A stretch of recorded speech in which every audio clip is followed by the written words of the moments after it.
Todo mundo acha que já entende a poupança. Como é uma modalidade de investimento já muito antiga, então todo mundo acha que já conhece, já sabe como que é. Mas a maioria das pessoas que eu converso e faço pelo menos 3 perguntas sobre a poupança, a cada 10 pessoas que eu pergunto, 9 não são capazes de responder as 3. E a maioria erra pelo menos 2. Então, você está aqui hoje no Avante Investidores, Educação Financeira para Todos, com o professor Aender. Vídeos novos todas as segundas e todas as quintas, às 20 horas.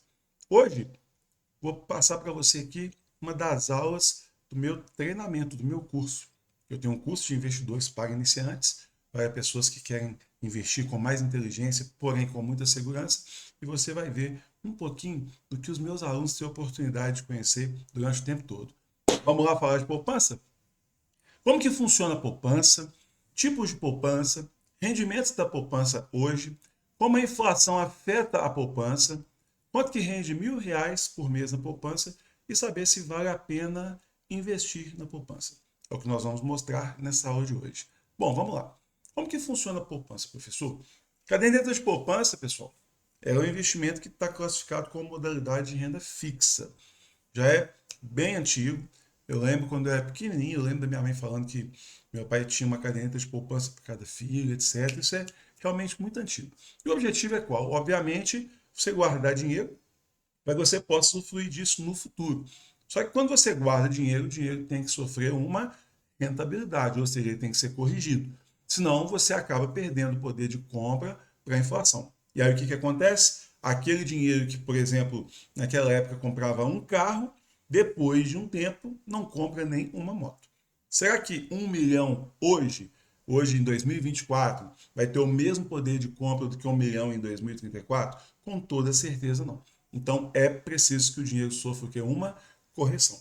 Muita gente fala assim: ah, mas a poupança, pelo menos, ela é extremamente protegida pelo governo. Não, é um equívoco isso. O governo protege, o governo ele garante os títulos do Tesouro Direto.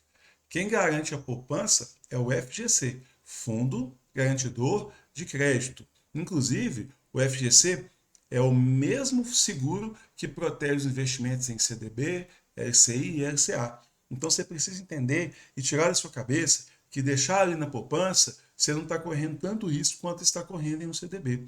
Porque o que tem que ser analisado nessa questão é a saúde financeira do banco. E lembrando que o fundo garantidor de crédito é como se fosse um seguro. Se você comprar um carro, você não paga o seguro do seu carro? O que tem de cobertura no seguro do seu carro? O FGC é a mesma coisa. O que ele cobra? Ele cobra até R$ 250.000 por instituição financeira. Então, se você tiver na poupança mais de 250 mil, imagine que você tenha 300 mil na poupança, só 250 mil estão de verdade protegidos pelo fundo. Os outros 50 mil, caso o banco passe por um período de solvência, caso o banco venha a falir, me desculpe, mas você tem que brigar na justiça pelos outros 50 mil.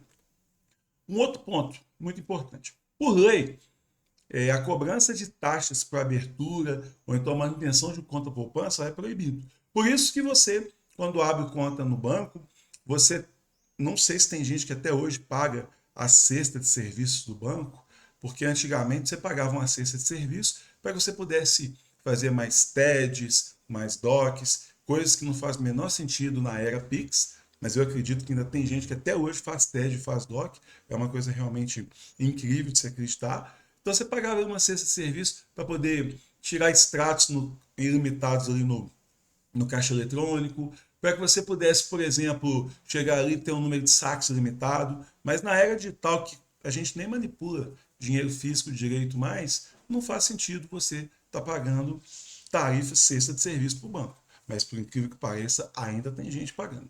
Agora, a poupança não. A poupança, o custo sempre, sempre, sempre foi zero. E tem que levar em consideração que os rendimentos da poupança, para quem é de pessoa física, está isento do imposto de renda. Então, se você tem dinheiro lá na poupança, você não vai pagar imposto de renda, mas tem um detalhe que ninguém fala.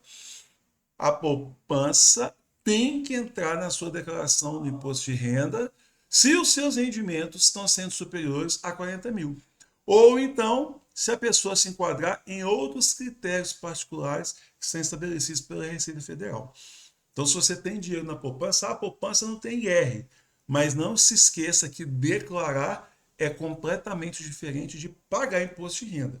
Mas se tem a obrigatoriedade de declarar, você tem que procurar um contador para que ele analise a situação e assim te dizer se você tem que declarar o montante que você tem lá ou não. Eu mesmo conheço pessoas que têm essa quantidade de dinheiro lá, que tem uma rentabilidade superior a 40 mil, sim, enquadra em outros critérios e já entrou na malha fina porque não declarou isso aí para a Receita. Então é de verdade muito importante que você entenda isso. E um ponto que eu coloquei que não pode ser esquecido é: pessoas jurídicas têm uma tributação na poupança de 22,5% sobre os rendimentos. Então, se você é pessoa física, você não tem, mas quem é pessoa jurídica tem. Seguindo, e a liquidez, professor? Liquidez é o acesso ao dinheiro. É o momento que você consegue ir lá e tirar o dinheiro para uma finalidade qualquer. A poupança é, sim, o ativo financeiro mais líquido de todos. Poupança sai dinheiro no fim de semana, no feriado, a hora que você quiser, você consegue ir lá e tirar o dinheiro da poupança. Essa é uma grande vantagem quando a gente está falando, por exemplo, de reserva de emergência. Professor, mas existem outros ativos que têm uma rentabilidade muito melhor da poupança e que também são líquidos. Líquidos como a poupança não tem, mas tem outros que sim, que são líquidos. E aí você pode usar algumas estratégias inteligentes para que não tenha que abrir mão da rentabilidade. Então a gente precisa pensar e refletir um pouco sobre isso. E a rentabilidade da poupança? Bom, tem muita gente que não sabe e já perdeu dinheiro com isso. O rendimento da poupança ele é mensal. Então, o dinheiro que você deposita lá na poupança, ele tem que completar um aniversário de 30 dias. Então, como eu coloquei no exemplo, se no dia 1º de janeiro você coloca o dinheiro lá, os rendimentos da poupança só vão cair no dia 1º de fevereiro. Agora, tem gente que é desavisado. Põe o dinheiro lá, esquece, e aí vamos supor que a pessoa pôs no dia 1º de janeiro, quando chega no dia 30 de janeiro, vai lá e tira o dinheiro. Uai, cadê minha rentabilidade? Infelizmente, o banco usou o dinheiro, se beneficiou, emprestando seu dinheiro para todo mundo, e você não levou nenhuma fatia. Tem outro ponto importante que tem que levar em consideração aqui também. Você precisa entender que é assim: quem faz o aniversário é a data do depósito.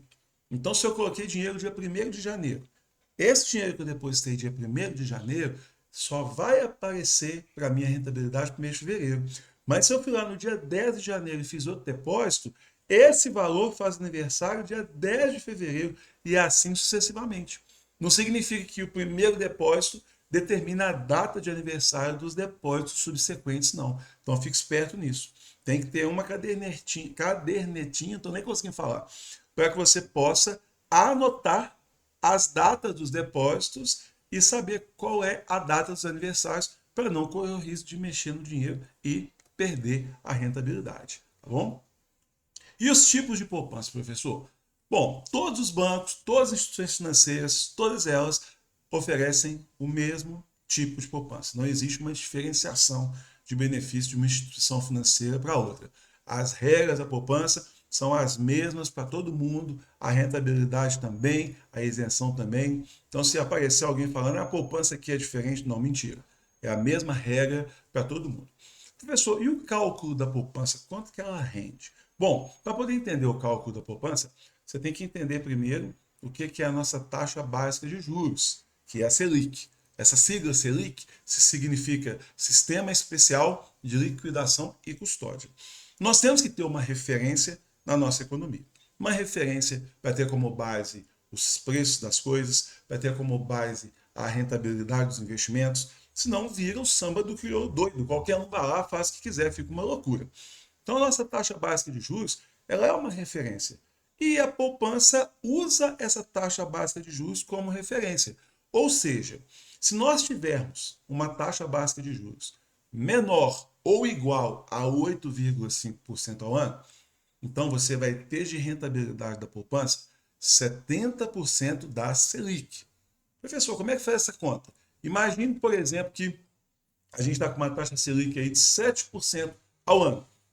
Você vai pegar 7% e vai multiplicar isso por 0,7, que é o fator de atualização, certo? Você multiplicando isso aí por 0,7, você vai ter e vai descobrir quanto que é 70%. É até uma dica básica de matemática, tá? Matemática funciona muito de forma prática quando a gente entende como que ela funciona. Ah, eu quero saber quanto que é 100% de alguma coisa. Multiplica por 1. Ah, eu quero saber quanto que é 120% de alguma coisa. Multiplica por 1,2. Ah, eu quero saber quanto que é 60% de alguma coisa. Multiplica por 0,6. Então, nesse caso aqui, se a Selic tiver igual a 8,5% ou abaixo, quanto está dando a poupança, professor? Multiplica por 0,7 que você vai descobrir. E hoje, a Selic ela não está num patamar menor que 8,5. Calma, pequeno gafanhoto, calma que eu vou chegar lá. E se a Selic estiver acima de 8,5% ao ano, a poupança rende 6,17% ao ano, que dá exatamente 0,5% ao mês cravado. Professor, e esse mais TR? TR é uma taxa referencial, uma taxa de correção criada, se eu não me engano, durante o governo Collor, que hoje está zerada. Então, assim, a regra continua. Se por algum motivo essa taxa referencial sofreu algum tipo de mudança, por algum agente econômico, etc., tudo bem, mas no momento ela está zerada. Então, o que você tem que considerar? Taxa Selic igual a 8,5% ou abaixo, rentabilidade da poupança, 70% da Selic. Taxa Selic acima de 8,5%, 6,17% ao ano ou 0,5% ao mês. E aí a gente pode conversar. E hoje, 2024? Bom, hoje a Selic está em 11,25% ao ano, no momento que eu gravo esse vídeo. E o relatório Focus mostra que há uma tendência do Banco Central de reduzir até 2025 que a Selic chegue a 9%. Por quê, professor? Porque a nossa inflação tende a regredir cada vez mais pelas políticas econômicas que estão sendo tomadas no governo Lula, na figura do ministro da Fazenda, Fernando Haddad. Então você tem que entender que se você, por exemplo, hoje está investindo em pós-fixado, alguma coisa está atrelada ao CDI, tem que entender quanto tempo que você vai deixar isso aí aplicado, porque a tendência é que essa rentabilidade ela só diminua. Talvez seja agora a era dos pré-fixados. Preciso começar a ficar de olho nisso, tá bom? Se você não sabe o que é um pré-fixado, você tem que assistir as minhas aulas anteriores para que você possa entender um pouquinho disso. Professor, e como que a inflação afeta a poupança? O IPCA, que é o nosso índice de inflação oficial, a sigla IPCA significa Índice de Preço ao Consumidor Amplo. Como que ela afeta a inflação? Bom, ela afeta maltratando o seu poder de compra. Por quê? Qual que é o objetivo?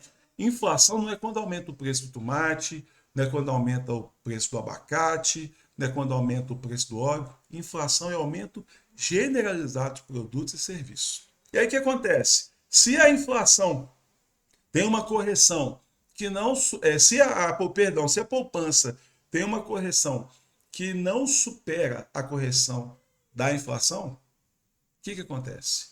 Você vai ver mais dinheiro e menos poder de compra. Pensa, coloquei até um exemplo aqui, ó. R$ 1.000 renderiam 1.061,78 com um poder de compra de 1.020 e 0,8 se fosse hoje. Olha aqui, ó, na data de hoje, 21 de janeiro de 2024, momento que eu gravo esse vídeo, a inflação acumulou nos últimos 12 meses 4% e a poupança rendeu 6,175 ao ano. Então, qual que é a rentabilidade real? 2,08.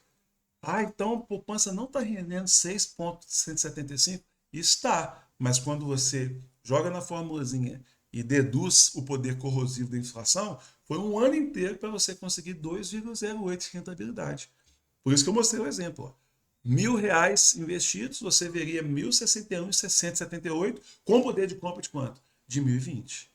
Isso é uma matemática básica. Isso é uma coisa básica que todo mundo precisa entender. Tem uma diferença entre rentabilidade nominal e rentabilidade real. Nominal é aquela rentabilidade que você vê, e a real é aquela que realmente aconteceu. Se você não entender essa relação entre rentabilidade e poder de compra, fatalmente você não vai se relacionar de forma inteligente com o seu dinheiro e, consequentemente, não vai alcançar seus objetivos. Porque, por exemplo, você está com a expectativa de adquirir algo daqui a algum tempo que hoje custa tanto. Esse algo que hoje custa tanto, hoje, daqui a algum tempo, vai sofrer correção. O preço disso tende a aumentar, porque vai sofrer um processo inflacionário. O dinheiro que você está juntando, provavelmente tem que estar dentro de algum lugar onde ele está rendendo. E aí tem que render no mínimo, o que der de inflação para que você consiga alcançar o objetivo de comprar aquilo. Porque se ele render menos, quando chegar a época, você vai ter que colocar um pouco mais de dinheiro e vai ficar frustrado, porque você não vai conseguir atingir aquilo que você está buscando. Agora, esse gráfico aqui, ele é muito importante, um gráfico lá do mais retorno. Ele está mostrando desempenho de investimentos com base em indicadores importantes com o rendimento da poupança, Selic, Bovespa, IPCA e tal. Deixa eu explicar um por um. IPCA, que é esse azul, é o nosso índice oficial de inflação. Ibovespa é o desempenho da Bolsa de Valores no decorrer do tempo.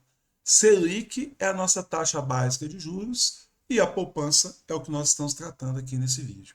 Você pode perceber, a poupança é a linha verde desse gráfico e no período compreendido aí de 12 de 6 de 2013 a 12 de 6 de 2023, período de 10 anos, qualquer outro tipo de índice o qual o seu dinheiro tivesse atrelado nos últimos 10 anos, a poupança perdeu para todos em todos os cenários.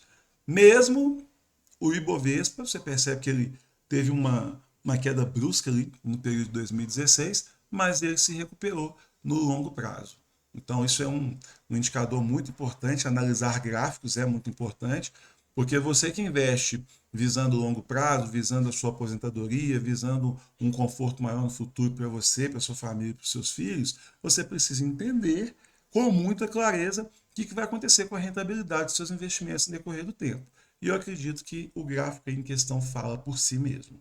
Agora, professor, vale a pena investir na poupança? Bom, foi feito um raio-x do investidor brasileiro de 2021, divulgado pela Ambima. 29% dos brasileiros dizem aplicar seu dinheiro na caderneta de poupança. Para comparação, apenas 5% afirmam investir em outros fundos e títulos privados. De acordo com essa pesquisa, a poupança perde nas menções quanto ao retorno, mostrei isso aqui nesse gráfico para vocês, mas é o tipo de investimento mais bem avaliado no quesito facilidade, comodidade, segurança e confiança. Facilidade, comodidade, coisa de preguiçoso. Confiança, coisa de gente que se diz conservador, mas na verdade está atrasado, é retrógrado. Por que é atrasado e retrógrado? Se você estudar, se você aprender, você vai ver que já existem ativos financeiros com uma rentabilidade muito legal, muito mais interessante, com a mesma proteção e com a mesma segurança.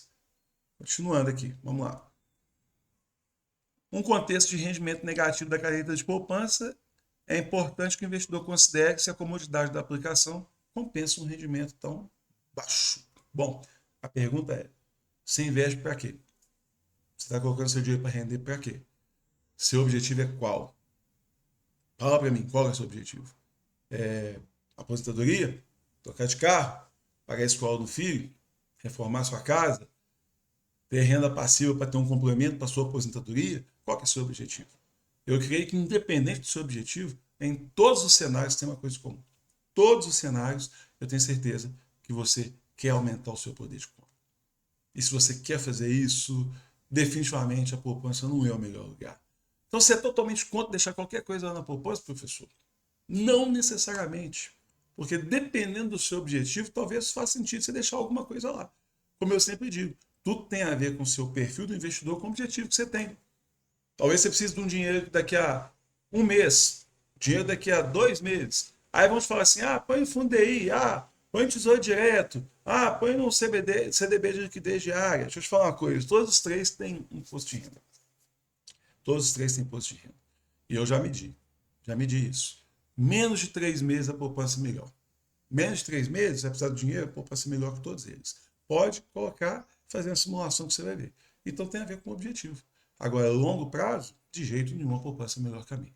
Você entendeu? Você pegou qual que é a lógica? Espero que você tenha entendido isso, espero que esse vídeo de verdade possa causar uma transformação para você, que eu realmente quero de verdade que você melhore de vida.